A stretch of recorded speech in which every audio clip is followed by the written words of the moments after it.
So how's it going, guys, and welcome to another video. So I apologize if there are no fancy intros or any effects because I am editing on my phone kasi if you watch my previous video nang where I explained na kung bakit nasira ang editing PC ko. So right now I'm planning to build a new editing PC, something modern kasi I'm using 10 years 9-year-old technology pa way back in 2011.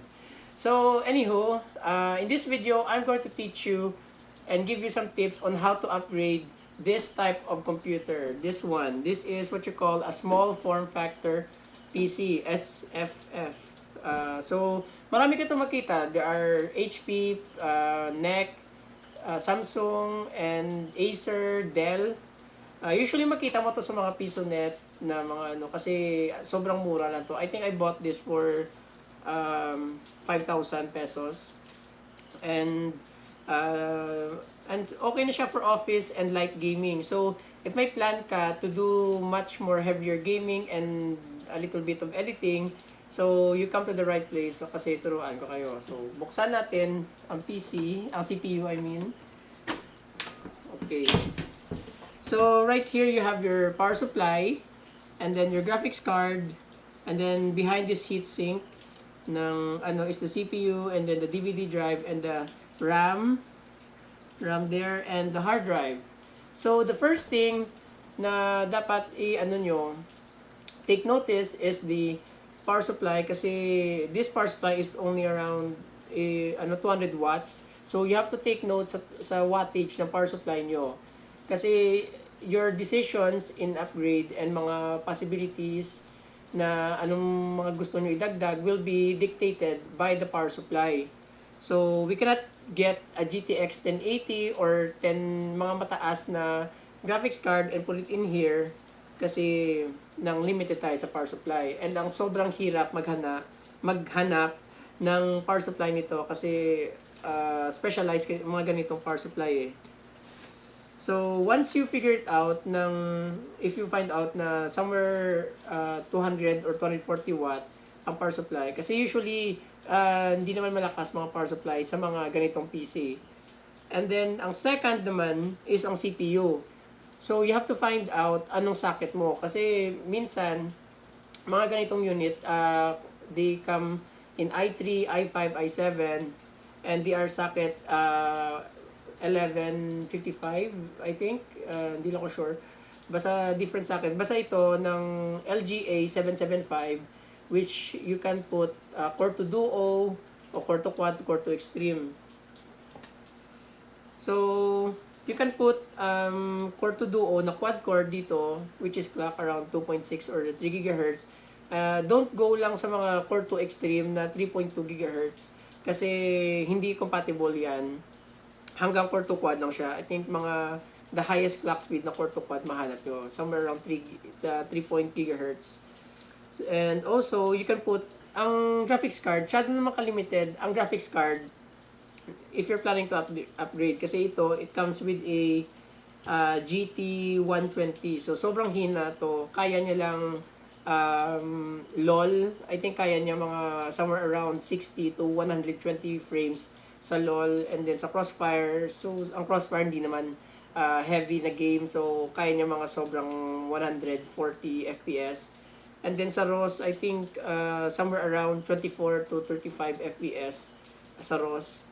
So, if you're planning to be serious na gamer sa ganitong system, I highly recommend sa mga low profile na cards like GT 710, GT 730, and GT 740 kung mahanap ka, and GT 750 na low profile din, GTX 750 pala, sorry. And then GT 730 and GTX 1050 Ti. Ang GTX 1050 Ti I think very rare yan dito sa Pilipinas na low profile. And then you can also try GTX 1650 na low profile. Ang GTX 1650 which worth around 10,000 pesos. So, kung marami kang pera, and then, why not? You can put a GTX 1650 dito, paired with a quad core, and then, you can max out the RAM.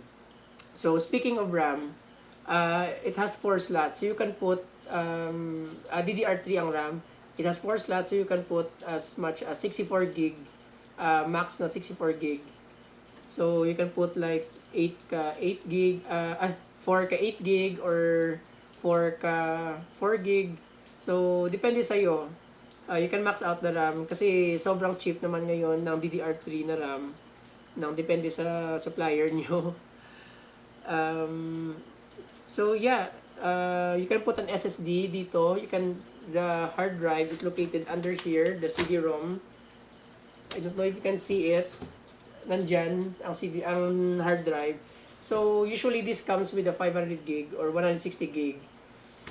You can replace it with an SSD. Meron siyang 4 SATA na connect na port. So pero you cannot hindi ka naman makalagay ng mga maraming hard drive dito. So is the best option is bumili ka ng 120 gig or 240 gig na SSD. Diyan mo lagay ang OS mo and then bili ka ng 1 tera or 2 terabyte na hard drive and then lagay mo. You can kasi parang dalawang hard drive lang kaya niya ma-support. And also if you're planning to upgrade pala the CPU, now don't forget to buy a thermal paste kasi ang malaki ang benefits ng just changing the thermal paste. Grabe talagang benefits siya. Ang cooling ng CPU, malaki ang effect. So guys, just quick recap. So the important thing here is the GPU talaga.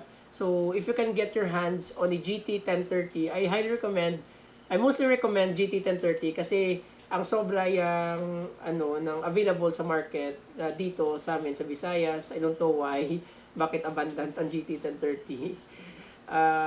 You can play na PUBG Lite, ROS, LOL at a very high frame rate. So and also low profile siya na card. Easy lang malagay dito.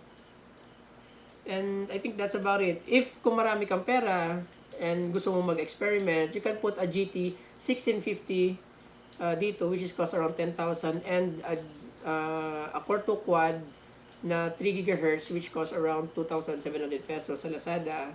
And then yeah, you can makalaro ka dito ng Call of Duty Warzone and then Fortnite and mga Battlefield 5. Pero parang overkill naman sa system na to. Pero depende sa iyo it's your money, you can do whatever you want with it. So I think that's about it guys. Kung may mga tanong kayo and may mga clarifications about this video and on how to upgrade the system, make sure to leave a comment. I would be happy to reply to them. And if you like this kind of content, make sure to like this video and subscribe sa channel ko guys. So I'll see you on the next video. Peace!